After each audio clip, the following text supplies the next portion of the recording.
আসসালামু আলাইকুম বন্ধুরা, আশা করি সকলে ভালো আছেন। আপনারা সবাই দেখতেছেন কৃষি টেক ইউটিউব চ্যানেল এবং MD Mehedi Hasan Miraj Facebook page. দর্শক বন্ধুরা, আজকে আমাদের এই ছোট্ট ভিডিও আলোচনা বিষয় হচ্ছে ধানে বিপিএস বা বাদামি গাছফড়িং বা কারেন্ট পোকা আক্রমণ না করার আগে আমরা আগাম প্রতিরোধী ব্যবস্থা কি গ্রহণ করতে পারি এবং যদি আক্রমণ করে সেক্ষেত্রে কি প্রতিরোধী ব্যবস্থা গ্রহণ করতে পারি এবং ধান খেতে আমরা কোন কোন বিপিএস বা বাদামি গাছফড়িংয়ের কীটনাশক ব্যবহার করতে পারবো ভালো রেজাল্ট পাওয়ার জন্য, অর্থাৎ একটা স্প্রে করলে যাতে আমাদের সমাধান হয়ে যায় এই বিষয়ে কিন্তু আজকে টুকিটাকি তথ্য দেওয়ার চেষ্টা করব। অবশ্যই দর্শক বন্ধুরা ভিডিওটি না টেনে পুরোপুরি দেখবেন। তো চলুন কন্টিনিউ করে আজকের পুরোপুরি ভিডিওটি।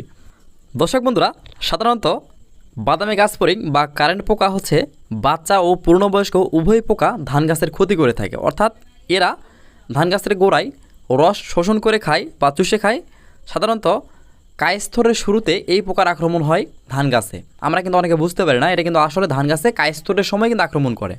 আচ্ছা, মূল বিষয়টি হচ্ছে আমন মৌসুমে, অর্থাৎ রোপা আমন ও আমন মৌসুমে কিন্তু বিশেষ করে এটার আক্রমণ বেশি হয়, বড় মৌসুমে কিন্তু অনেকাংশে কম হয়।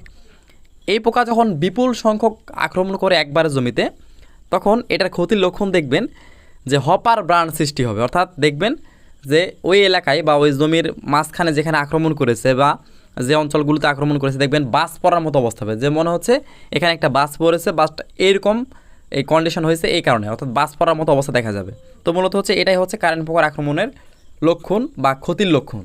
কিন্তু এরা কিন্তু আক্রমণ করে আমাদের আগে, অর্থাৎ কায়স্থর অবস্থায়, কিন্তু আমাদের এটা আক্রমণ দেখা যায় কখন ধানের শেষগুলো বের হয়ে যায় হালতে শুরু করলে, তখন মনে করি আমরা তখন আক্রমণ করেছে। কিন্তু আসলে দর্শক বন্ধুরা, ধানে যখন কায়স্থর অবস্থা থাকে, ধানটা যখন গামর দশায় থাকবে তখনই কিন্তু এটা আক্রমণ করবে। এটা হচ্ছে আক্রমণের উপযুক্ত সময়। তো যাই হোক দর্শক বন্ধুরা, আমাদের আগাম ব্যবস্থা হচ্ছে যে আমরা এটাকে আমাদের জমিতে আক্রমণ করবে না সেক্ষেত্রে, এবং আমাদের যেটাগুলো আক্রমণ করেছে সেক্ষেত্রে আমাদের কোন ধরনের কীটনাশক স্প্রে করতে হবে। মূল কথা হচ্ছে দর্শক বন্ধুরা, যদি এরা আমাদের কায়স্থর অবস্থায় আক্রমণ করে ধানে, তো সেক্ষেত্রে আমাদের কিন্তু প্রথম কীটনাশকটা স্প্রে করতে হবে কায়স্থর অবস্থায়। আর যদি আক্রমণ করে ফেলে সেক্ষেত্রে কিন্তু আর কোনো দেরি নেই, আক্রমণ দেখা মাত্র আপনি স্প্রে করে দেবেন। অবশ্যই এটা ধান গাছের গোড়ায় হাত দিয়ে আপনি চেক করে দেখবেন, একটু ফাঁকা করে দেখবেন অবশ্যই সেখানে কারেন্ট পোকা অবশ্যই থাকে। তো যাই হোক দর্শক বন্ধুরা, বিষয়টা হচ্ছে ওইটা না। এখন আমরা জানবো যে যদি আক্রমণ করে সেক্ষেত্রে এটার প্রতিকারমূলক ব্যবস্থা কী, এবং যদি আক্রমণ না করে সেটার প্রতিকারমূলক ব্যবস্থা কী, অর্থাৎ আমাদের কিন্তু কীটনাশক ব্যবহার করতে হবে। তো কোন ধরনের কীটনাশক ব্যবহার করব? বাজারে কিন্তু বিভিন্ন ধরনের কীটনাশক আছে। আমি আপনাদের জন্য বেস্ট কয়েকটি কীটনাশক মাত্র আমি হাতে গোনা কয়েকটি কোম্পানির ভালো ভালো কীটনাশকের নাম বলতেছি, এছাড়াও তো ভালো থাকতে পারে, আপনারা চাইলে ব্যবহার করতে পারেন। তো এক নাম্বার স্টেপ হচ্ছে সিনজেন্টা কোম্পানি, এটা বাংলাদেশ এবং ইন্ডিয়াতে অ্যাভেলেবেল পাওয়া যায়। এটা হচ্ছে প্লেনাম 50WP, এটা কিন্তু পাইমেট্রোজিন গ্রুপের একটি কীটনাশক। চাইলে কিন্তু আপনারা এই প্লেনাম এই কীটনাশকটি অনুমোদন মাত্রায় স্প্রে করতে পারেন। কায়স্থর অবস্থায় স্প্রে করলে পরবর্তীতে আক্রমণ করবে না, আর যদি আক্রমণ করে সেক্ষেত্রে স্প্রে করলেও 3 দিনের মধ্যে পোকাটি মারা যাবে। তো অবশ্যই আপনারা চাইলে ব্যবহার করতে পারেন। আচ্ছা, পরবর্তী স্টেপ হচ্ছে অটো কোম্পানির পাইটাপ, এটা কিন্তু অটো কোম্পানি বাংলাদেশ এবং ইন্ডিয়াতেও আছে। তো অটো কোম্পানি পাইটাপ, এটা গ্রুপ প্রধান হচ্ছে নিটেন পাইরাম প্লাস হচ্ছে পাইমেট্রোজিন, এটি হচ্ছে 80WP। আপনারা চাইলে কিন্তু এই পাইটাপ এই কীটনাশকটি অনুমোদন মাত্রায় যদি স্প্রে করেন তাহলে কিন্তু কায়স্থর অবস্থায় স্প্রে করলে পোকার আক্রমণের আগে তাহলে পোকা আক্রমণ করবে না, যদি আক্রমণ করে সেক্ষেত্রে স্প্রে করতে পারবেন। আচ্ছা, পরবর্তী আরেকটা হচ্ছে বাংলাদেশে একটি কোম্পানি ক্লিন এগ্রো। তো ক্লিন এগ্রোর একটি লকডাউন অর্থাৎ 80WP একটি কীটনাশক আছে লকডাউন, এটা হচ্ছে নিটেন পাইরাম প্লাস হচ্ছে পাইমেট্রোজিন, দুটি গ্রুপের সক্রিয় উপাদানে তৈরি। তো চাইলে দর্শক বন্ধুরা কিন্তু আপনারা এই লকডাউনটি ব্যবহার করতে পারেন। কায়স্থর অবস্থায় স্প্রে করলে পোকা আক্রমণ করবে না, এবং আক্রমণ করলে পরবর্তী স্প্রে করতে পারবেন, কোনো সমস্যা নেই। আচ্ছা, পরবর্তী স্টেপ হচ্ছে আরেকটি হচ্ছে অটো কোম্পানি একটি ওষুধ আছে, সেটি হচ্ছে এসাটাফ। চাইলে কিন্তু আপনারা এসাটাফ এটা গ্রুপ হচ্ছে এসিফেট, অর্থাৎ চাইলে আপনারা কিন্তু এসাটাফ এসিফেট গ্রুপের, এটাও কিন্তু কারেন্ট পোকার জন্য অবশ্যই ভালো কাজ করে থাকে, আপনারা চাইলে কিন্তু ব্যবহার করতে পারেন। আচ্ছা, পরবর্তী স্টেপ হচ্ছে আরেকটি এসিআই কোম্পানির পাইরাজিন। এসিআই কোম্পানি কিন্তু বাংলাদেশের আনাচে কানাচে বিভিন্ন জায়গাতে কীটনাশক পাওয়া যায়। তো এই এসিআই কোম্পানির একটি প্রোডাক্ট হচ্ছে পাইরাজিন। তো চাইলে কিন্তু এই পাইরাজিন কীটনাশকটি ব্যবহার করতে পারেন। এটা কায়স্থর অবস্থায় স্প্রে করলে পোকা আক্রমণ করবে না, বাট যদি আক্রমণ করে সেক্ষেত্রে স্প্রে করলেও পোকাটি 3 দিনের মধ্যে মারা যাবে বা জমিতে আক্রমণ থাকবে না, একবার স্প্রে করে যথেষ্ট। আচ্ছা, পরবর্তীতে ন্যাশনাল কোম্পানি একটি প্রোডাক্ট আছে, সেটি হচ্ছে স্প্লেন্ডর, এটা হচ্ছে 80WP স্প্লেন্ডর।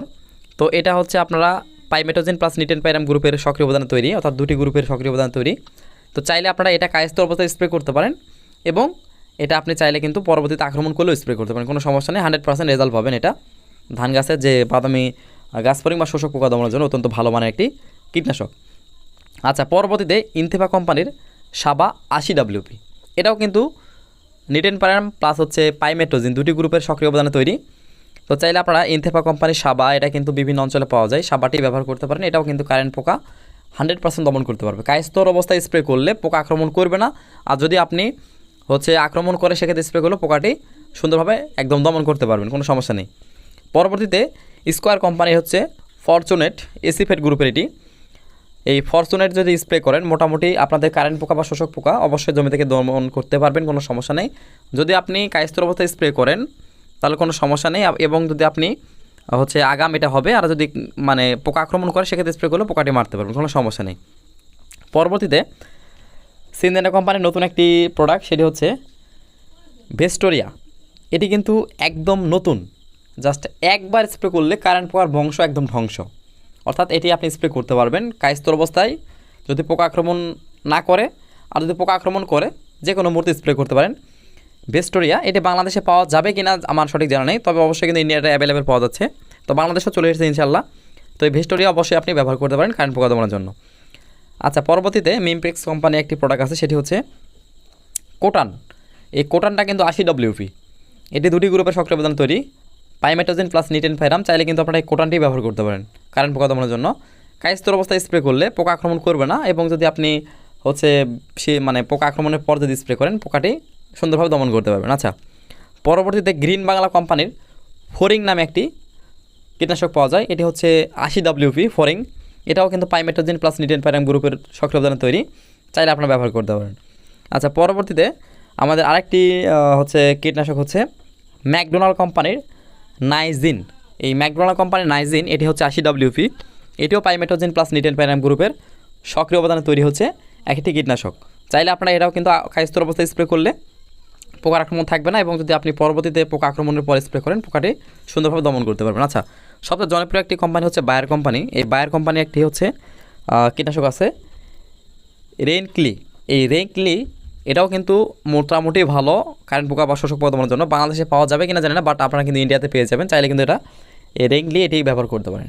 আচ্ছা, আমি যে কীটনাশকগুলোর কথা বললাম এগুলোর মধ্যে যে কোনো একটি, আবারও বলতেছি, এই কীটনাশকগুলোর মধ্যে যে কোনো একটি আপনারা কায়স্তর অবস্থায় স্প্রে করলে পোকা আক্রমণ করবে না। মানে ধানটি গর্ভ অবস্থা থাকলে যখন দেখবেন যে ধানটা বের হবে তার 5 থেকে 7 দিন আগে স্প্রে করলে বা 10 দিন আগে স্প্রে করলেন পোকার আক্রমণ আর জমিতে হবে না ইনশাল্লাহ। আর যদি আপনাদের পোকা আক্রমণ করে পরবর্তীতে, তাহলে কিন্তু স্প্রে করলে পোকাটি সুন্দরভাবে দমন করতে পারবেন। তো যেগুলো জমিতে আক্রমণ বেশি করে সেক্ষেত্রে 2বার স্প্রে করতে হতে পারে, আর যেগুলোতে আক্রমণ করে না হঠাৎ কম মানে আশেপাশে, সেগুলোতে একবার স্প্রে করলে যথেষ্ট, এগুলোর মধ্যে যে কোনো একটি।